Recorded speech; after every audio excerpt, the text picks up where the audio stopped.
اس پارے میں دو صورتیں ہیں، سورہ ہجر اور سورہ نحل مکمل۔ سورہ ہجر یہ صورت مکہ میں نازل ہوئی ہے اور اس سورہ میں 4 اہم باتیں بیان ہوئی ہیں۔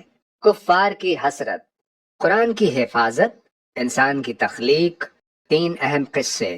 پہلی بات، کفار کی حسرت۔ آخرت میں جب کافر دیکھیں گے کہ مسلمان جنت کی نعمتوں میں ہیں اور وہ خود عذاب میں ہیں تو حسرت کریں گے کہ کاش ہم بھی دنیا میں ایمان لے آتے۔ دوسری بات، قرآن کی حفاظت۔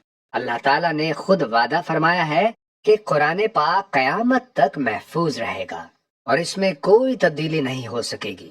تیسری بات، انسان کی تخلیق۔ اللہ نے انسان کو ایک حقیر قطرے سے پیدا کیا، فرشتوں سے اسے سجدہ کروایا، لیکن شیطان نے انکار کیا اور مردود ہو گیا، اور اس نے قیامت تک انسانوں کو گمراہ کرنے کی قسم کھا لی۔ چوتھی بات، 3 اہم قصے۔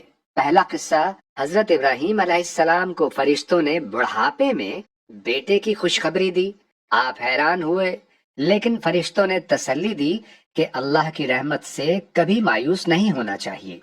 دوسرا قصہ، فرشتے حضرت لوط علیہ السلام کے پاس آئے اور انہیں بتایا کہ آپ کی قوم پر ان کے گناہوں کی وجہ سے عذاب آنے والا ہے، اس لیے آپ راتوں رات اپنے اہل خانہ کے ساتھ بستی چھوڑ دیں۔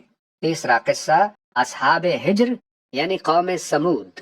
یہ لوگ بھی اللہ کے نافرمان تھے، انہیں معجزے کے طور پر اونٹنی دی گئی، لیکن انہوں نے اسے قتل کر دیا۔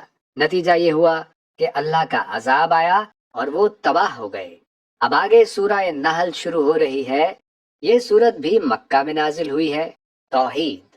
فرمایا کہ اللہ ہی نے زمین و آسمان بنائے، انسان کو پیدا کیا، جانوروں کو انسان کی خدمت کے لیے بنایا، وہی بارش برساتا ہے، پھل اور اناج اگاتا ہے، اسی نے دن و رات، چاند و سورج کو انسان کے فائدے کے لیے مقرر کیا ہے۔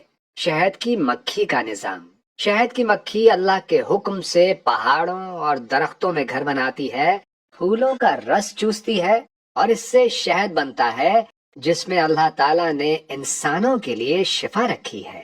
ایک جامع اور عظیم آیت۔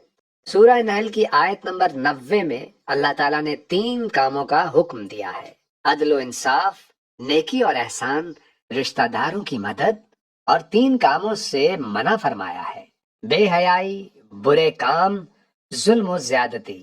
حضرت ابراہیم علیہ السلام کی تعریف۔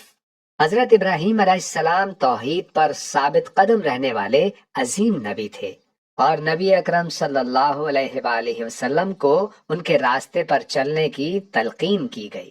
یہ پارہ ہمیں سکھاتا ہے کہ اللہ کی توحید پر مضبوط ایمان، قرآن کی ہدایت پر عمل اور نیک اعمال ہی حقیقی کامیابی کا راستہ ہے۔ اے اللہ، ہمیں اپنی توحید پر ثابت قدم رکھ، قرآن کی ہدایت پر عمل کی توفیق عطا فرما اور نیک راستے پر چلنے والا بنا دے۔ آمین۔